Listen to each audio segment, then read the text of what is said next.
Hi, my name is James Bonney. I'm the Managing Director of Adelphi International at Adelphi University.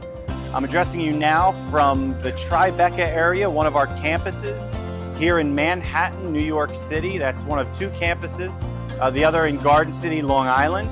We really look forward to seeing you here in New York as the final stage of your three-continent program come this April. We've gone through one already. It was a fantastic experience. We do everything we can to leverage all of the advantages that New York City brings, all of the advantages that Long Island brings, everything Adelphi University can bring you, and even more of that, try and create an experience that is uniquely American in culture. But more than that, we look forward to what you can bring us.